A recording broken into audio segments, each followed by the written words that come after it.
In 1824, a man walked into a quiet town and left behind a trail of fear no one could explain. His name was Ezekiel Drummond. He wasn't a criminal. He wasn't a killer. He was a teacher. But what he did to his students, it still haunts that town 200 years later. Some call him a genius. Others say he was a monster science still can't explain. Hey, welcome to Behind the Genius, where we explore the hidden lives of people who were way too smart or way too dangerous. In this story we go back to the year 1824. To a man who didn't just teach students, he changed them. Some never spoke again. Some disappeared. And no one really knows what happened inside his classroom. Stay with me, this story isn't just creepy, it might change how you see genius forever. Hadley, Massachusetts, 1824. A quiet, snow-covered town tucked far from the loud cities of Boston and New York. Narrow streets lined with horse-drawn carriages, small shops, and thick forests. Time seemed slower there, almost frozen, as if the world outside no longer mattered. But beneath that peaceful surface, something dark had taken root. A story so strange, so unsettling that the townspeople rarely spoke of it. And when they did, they whispered. At the center of this story stood an old building, Hadley Academy for the Exceptionally Gifted. It looked more like a prison than a school. Black stone walls, narrow hallways, and tall windows that let in very little light. Locals said it was built on cursed land. That long before it became a school, something else had lived there. Something not quite human. But these were just stories. Or at least that's what people liked to believe. The school had a reputation for being different. It didn't just teach math or history. It taught brilliance. Headmaster Reverend Charles Whitworth believed that greatness couldn't be trained like a dog. He believed it had to be unleashed. That's why he hired teachers no one else would. Men who had been thrown out of other schools for being too intense, too strange, or too obsessed. He didn't care about rules. He cared about results. And in December of 1824, he found the strangest teacher of them all. The letter arrived in the middle of the night. Delivered by no known courier. The envelope was sealed with black wax and marked with a symbol that no one could identify, an Ouroboros wrapped around a human skull. Inside was a short letter. I offer evolution, not education. Let me work in silence. No interference. No visitors. In return, I will give you students who will shape the future. If you decline, you will never understand what you missed. It was signed, Ezekiel Drummond. No resume. No references. No past. Whitworth didn't hesitate. He hired him the next morning. No one saw Ezekiel Drummond arrive. There was no carriage, no announcement. One day his office was simply occupied. He brought no books, no personal items. Just a single iron trunk, scratched and dented, which he locked beneath his desk. No one knew what was inside. No one dared ask. He wore all black. His coat was thick, high-collared, and always buttoned to the top. His shoes never seemed to leave prints in the snow. And he never blinked.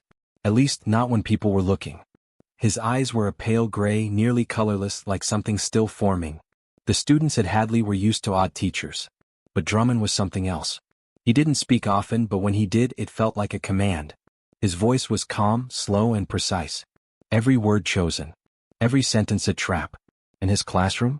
It didn't have a blackboard. Or desk. Instead, it had chairs arranged in a circle and mirrors. Dozens of mirrors hung on the walls, tilted at strange angles, forcing students to see themselves from every direction. The subject he taught wasn't on the schedule. Students simply referred to it as the mind class. There were no textbooks. No grades. Just questions. If your thoughts had a voice, what would they scream? When you close your eyes, who watches you from within?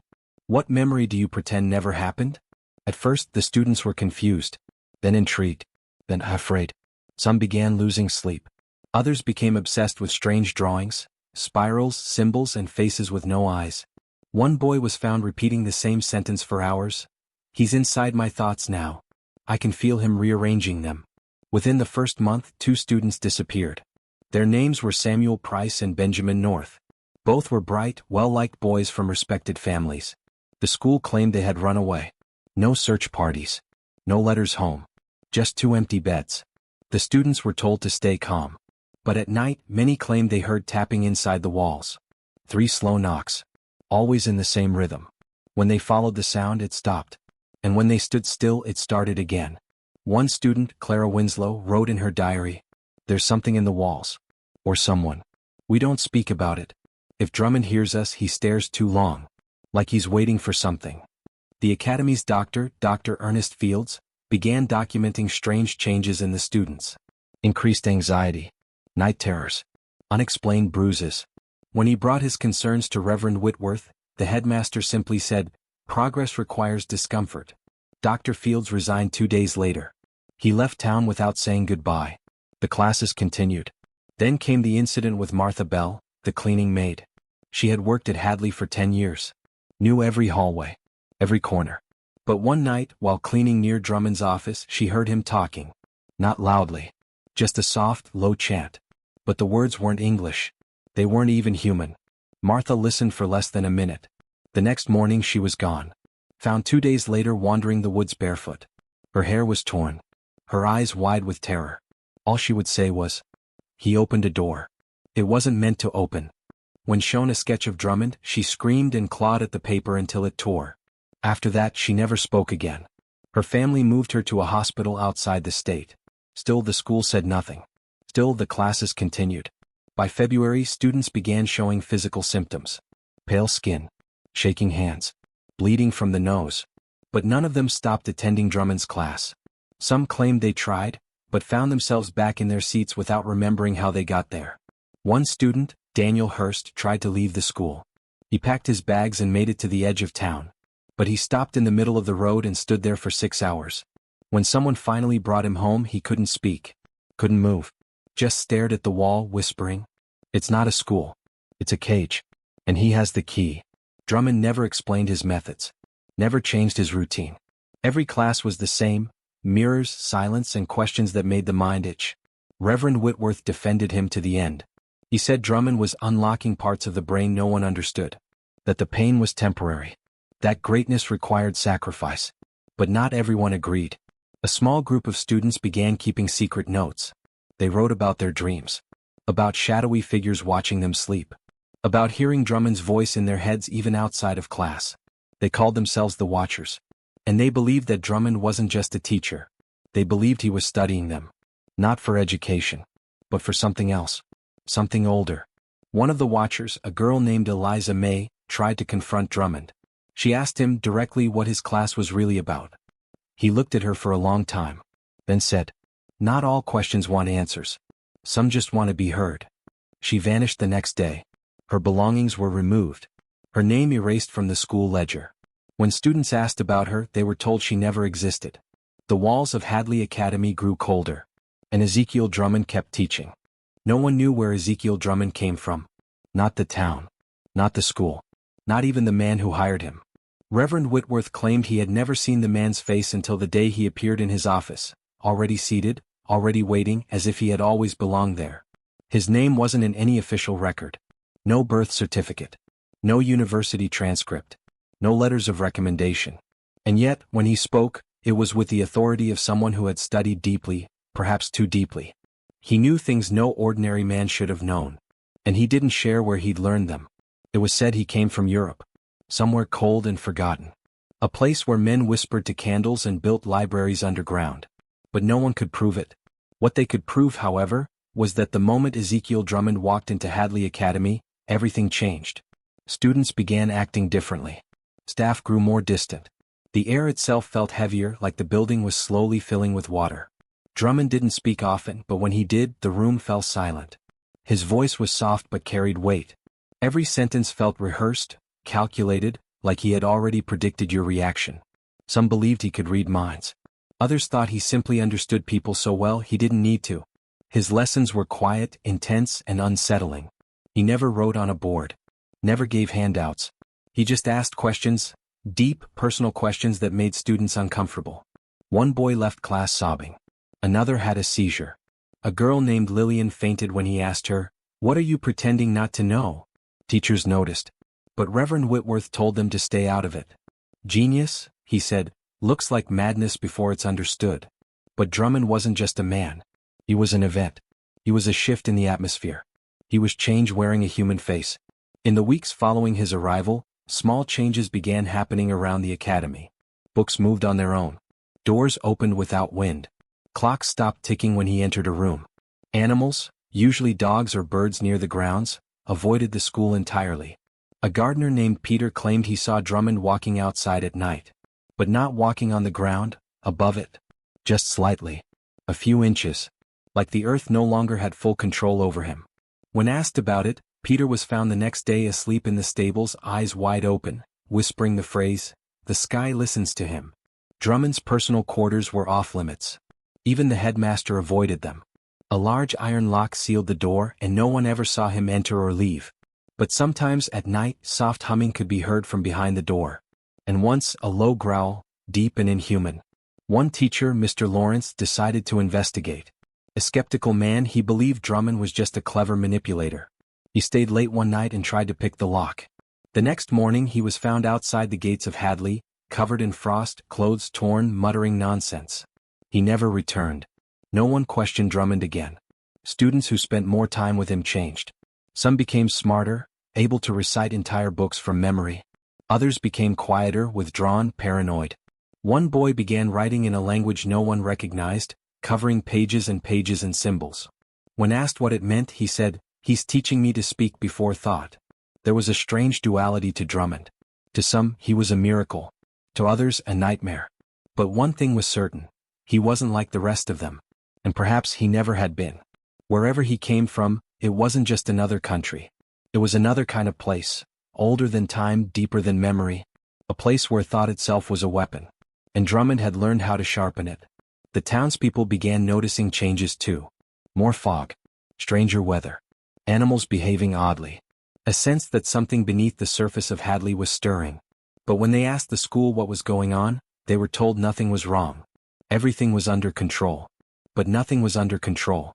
Ezekiel Drummond had arrived. And Hadley Academy would never be the same again. By March of 1825, Ezekiel Drummond had become more than just a teacher at Hadley Academy. He had become a mystery wrapped in fear, and the students who sat in his circle of mirrors were no longer the same children who arrived that winter. Something had shifted inside them. Something had been unlocked, or broken. But Drummond wasn't only changing the students. The school itself began to change. The hallways grew colder. The lights flickered more often. Paintings along the walls seemed to age overnight, their colors fading into gray. And in the corners of the academy, in places no one dared go alone, whispers had started. Not loud. Just soft enough to make you doubt you heard them at all. It was around this time that a second group of students began writing about Drummond in secret. They weren't like the watchers who feared him. These students were fascinated. They called him the architect of the mind. They claimed he wasn't human, not in the way others were, but something greater. They said he had seen what the rest of the world wasn't ready to see. That he had found the blueprint of thought itself. They followed him after class. They studied the words he spoke. One student even tried to imitate his questions with others, to see if he could reproduce the same effects Drummond had. It didn't work. The students he questioned simply fell ill. Headaches, nosebleeds, paranoia. Only Drummond could wield the questions without breaking the mind. Among the staff, only one man dared keep notes on Drummond's behavior. A young assistant named Charles Finch.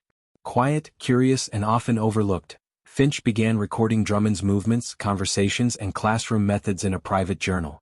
He noticed patterns others missed. Drummond always entered his classroom at precisely 7:06 a.m. He always left at 4:44 p.m.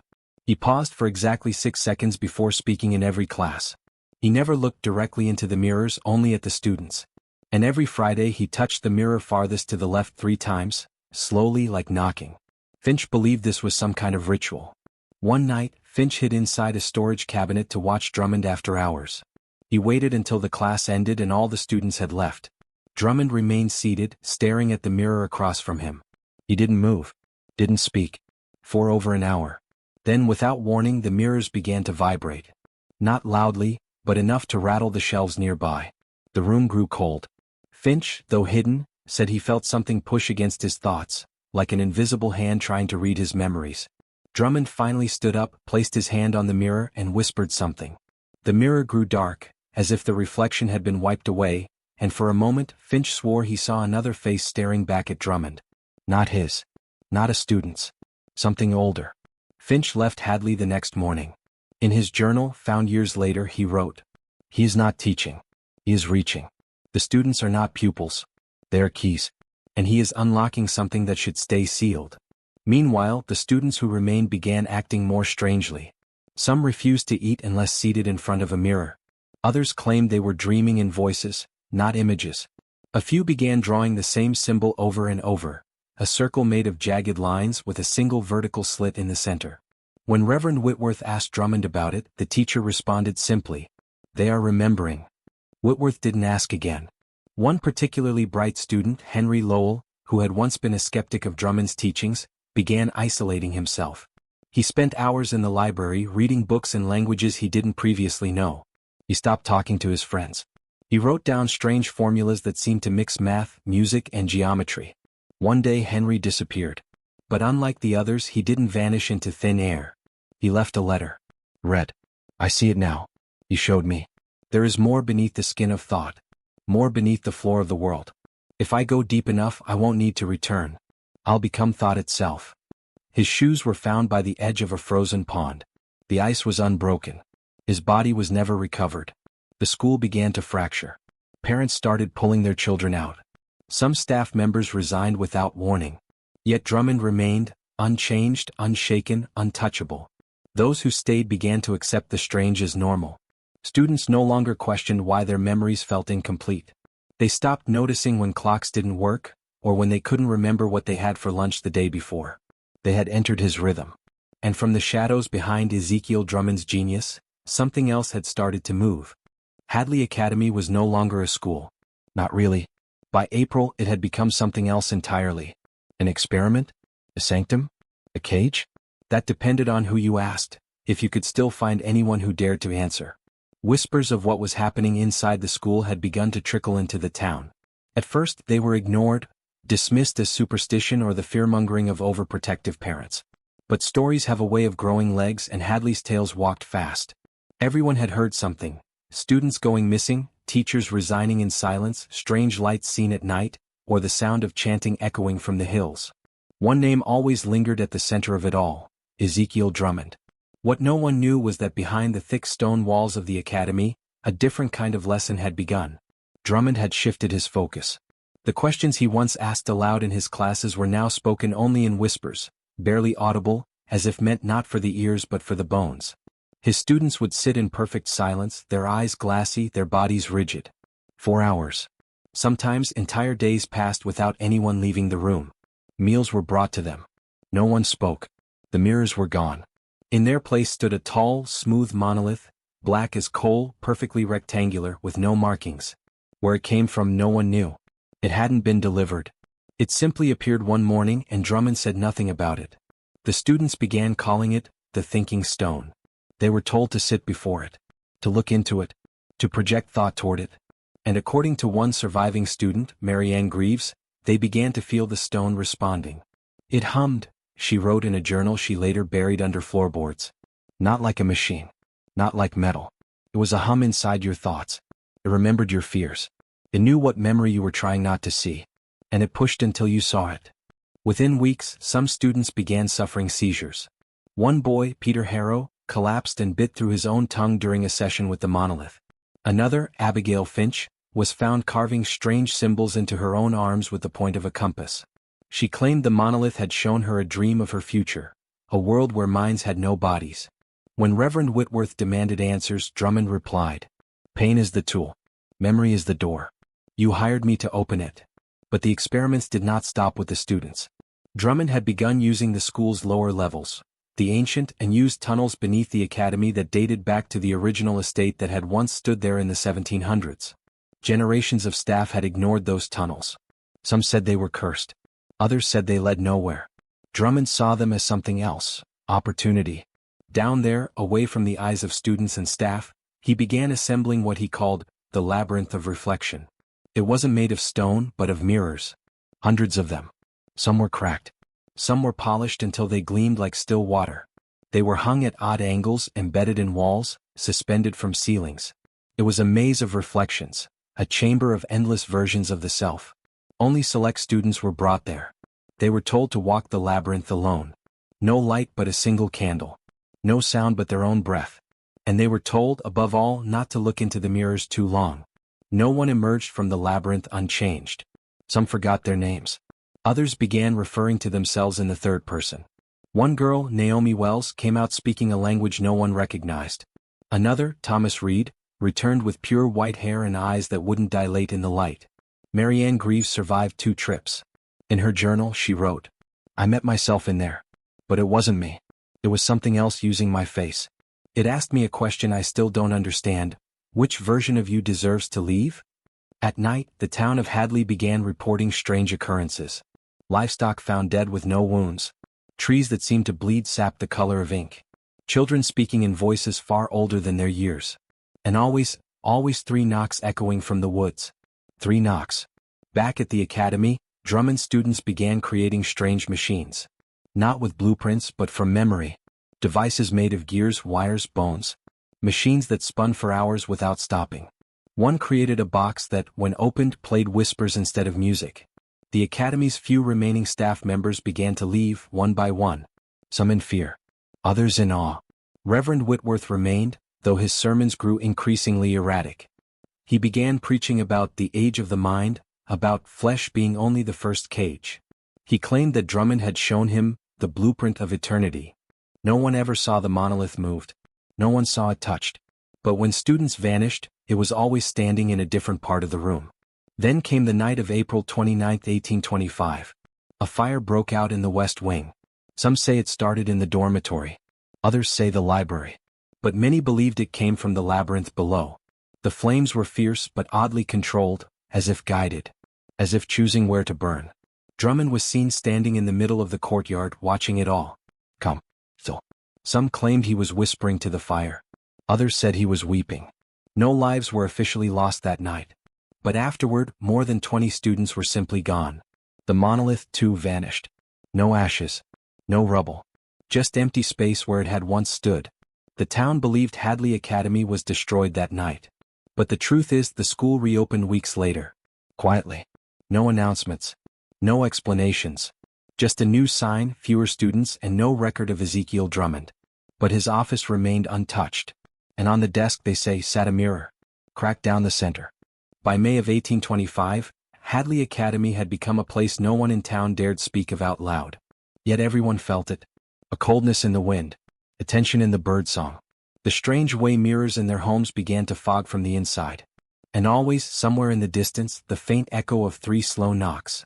The official records showed Hadley as operational. But it was no longer a school in any traditional sense. No lessons. No schedules. No staff meetings. The children who remained were not students. They were, in a way, extensions, limbs of something larger. And Ezekiel Drummond? No one had seen him in days. Yet he was everywhere. Chalk appeared on boards with no one writing it. Pages turned themselves in books. Candles flared when certain names were spoken. Doors opened before people reached them. The academy breathed on its own. And in the center of it all, behind a locked room that no key could open, something stirred. It was Marianne Greaves who named it first, though only in her journal, The Mind Without a Face. She claimed it lived in the mirror left behind on Drummond's desk. Not lived like a spirit or a ghost. Lived like a consciousness. Thought without form. Intelligence without flesh.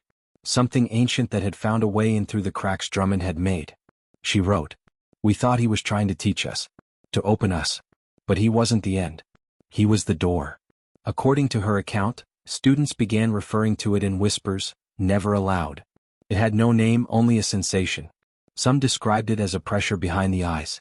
Others said it was a voice that spoke in their own thoughts, but using phrases they'd never known.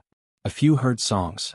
Melodies that seemed to come from nowhere, always leading to the mirror. And then one by one students stopped sleeping. Not by choice. They couldn't. They would lie in bed, eyes closed, but never cross into dreams. Instead, their minds stayed awake, trapped in looping thoughts, endless questions, foreign languages. Some tried sleeping pills. Some tried herbs. Nothing worked. One student gouged out her eyes, claiming she was trying to escape the watcher in the mirror. The watcher never left. Reverend Whitworth, once Drummond's loudest critic, now wandered the academy barefoot, his robes in tatters, murmuring phrases like unbound cognition and pre-flesh awareness. He painted sigils on the walls. Not in ink. In ash. No one asked where it came from. One stormy night, lightning struck the bell tower. But instead of ringing, the bells emitted a hum, the same low vibration that students had once felt from the monolith. That night, every mirror in the academy cracked at the same angle. Every single one. Except one. Drummond's. Marianne Greaves led a group of 3 students to the headmaster's office, determined to end it. They believed the mirror was the last gate. That whatever had come through needed a vessel, and it had chosen Hadley. They waited until midnight. The moon was high. The halls were silent. They found the office untouched since the fire weeks before. But on the desk the mirror remained, unbroken. Unighet. Waiting. Henry Baird, the boldest of the group, stepped forward. He raised a chair to smash it. Marianne screamed. But before he could swing, the mirror spoke. Not aloud. In his mind. They all heard it. Why do you fear what you once were? Henry collapsed. His eyes rolled back. He began laughing, not manically but softly like a child remembering a joke. Then he whispered, I remember before. Before the skin. Before the names. And then he vanished. Not ran. Not turned to ash. Just, gone. The remaining 2 students fled. Marianne never returned to the academy. She wrote her final journal entry the following day and buried it in the woods. It was never about him. Drummond was just the crack in the dam. The thing behind the mirror, it was always waiting. It needed a mind to see it, to remember it, and now it has many. Later that week, townspeople noticed something strange. No birds flew over Hadley. No animals passed near it. The grass surrounding the academy turned a pale gray. Rain avoided its roof. As if nature itself had deemed it other. The remaining students stopped responding to their names. They moved in unison, ate silently, stared at the sky for hours. Some could recite entire books they had never read. Others began writing in spirals, filling notebooks with mirrored symbols. Drummond remained unseen. But every once in a while, a face appeared in the cracked glass of town shop windows. Not a reflection. Just a face. Watching. Waiting. And always it was faceless. Not empty. Just unfinished. As if waiting for someone to remember how it looked. On 3rd, 1825. No more carriages arrived at Hadley Academy. No parents knocked. No townsfolk came near. The grounds had become a kind of void, visible yet outside of time. It no longer rained there. Shadows fell in directions that made no sense. And at night, a low humming could be heard, not mechanical, not musical, but alive. The school was still full. But it no longer felt like it held students. They had become vessels. Gone were names and personalities. Gone were questions. They walked together, turned their heads together, blinked together. At times, they murmured the same words in perfect unison, sentences with no clear origin. The mind is not housed in the skull. The skull is housed in the mind. No one ever taught them that. But they all knew it. Those who had escaped Hadley, students like Marianne, Reverend Whitworth, or Finch, could not live normal lives again. They each kept journals. They each dreamed of mirrors. Some spoke in their sleep. Some claimed to see Drummond in crowds, though no one else saw him. And in nearly every journal recovered later, one phrase repeated. He's still thinking. And we are thoughts that think we are real. It was around this time that the final transformation began. The academy trembled, not with earthquakes but with awareness. Doors no longer needed hinges. Walls pulsed with warmth. The architecture subtly restructured itself. Hallways grew longer. Stairs led to rooms that hadn't existed the day before. The academy was becoming an extension of a mind. At the center of it all, the last mirror on Drummond's desk began to change. No longer reflective. It had become a surface of swirling black liquid, sometimes showing glimpses of places that weren't part of Earth. Other times, it showed faces, unfinished, flickering like memories that had never solidified. Then one day the mirror spoke aloud. Not in English. Not in any known language. Yet it was understood. The students began building something. Not with wood or nails but with books, chalk, bones, and string. They built it in the chapel, the only room untouched since Drummond's arrival. It looked like an altar at first. But it grew taller. Sharper. More intentional. The shape resembled a human form but exaggerated. Long arms. No eyes. A chest that pulsed like lungs. The altar was no longer a place of worship. It was becoming a host. And what entered it was not Ezekiel Drummond. It was what had been behind him all along. Back in town, strange phenomena began spreading. People found their reflections moving when they didn't. Mirrors fogged without steam. Children drew pictures they claimed came from the school. All of them showed the same faceless figure. One man, a shopkeeper named Elias Crow, broke every mirror in his house after waking to find writing on the inside of the glass. When asked what it said, he only replied, "He's remembering his face. Through us." June 21st. The summer solstice. The altar at Hadley moved for the first time. Slowly. Mechanically. Then fluidly. It raised its head. It took its first breath. Not from lungs, but from collective thought. The entity had gathered enough minds to anchor itself. To become flesh. It spoke only once. I am the thought you forgot you once were. I have returned. Not to teach. To continue. The students bowed. Not in worship, but in reunion. And then the academy vanished. Not collapsed. Not destroyed. Just gone. Where the building once stood, there was now only a flat circle of scorched earth. No debris.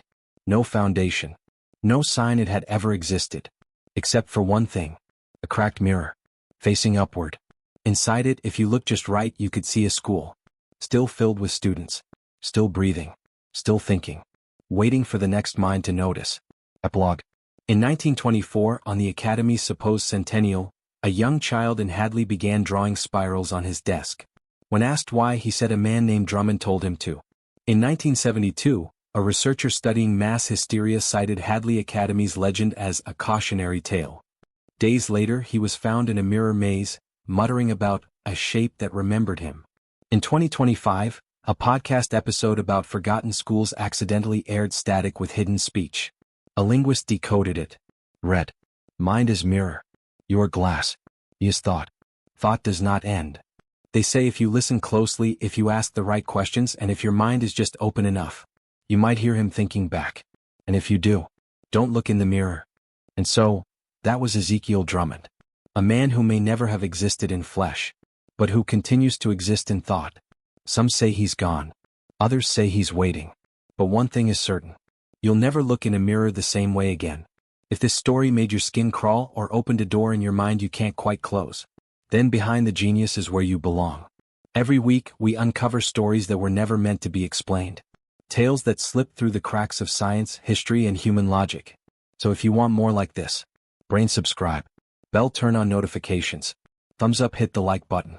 Speech balloon comment below. Was Drummond a man, or an idea that escaped its cage?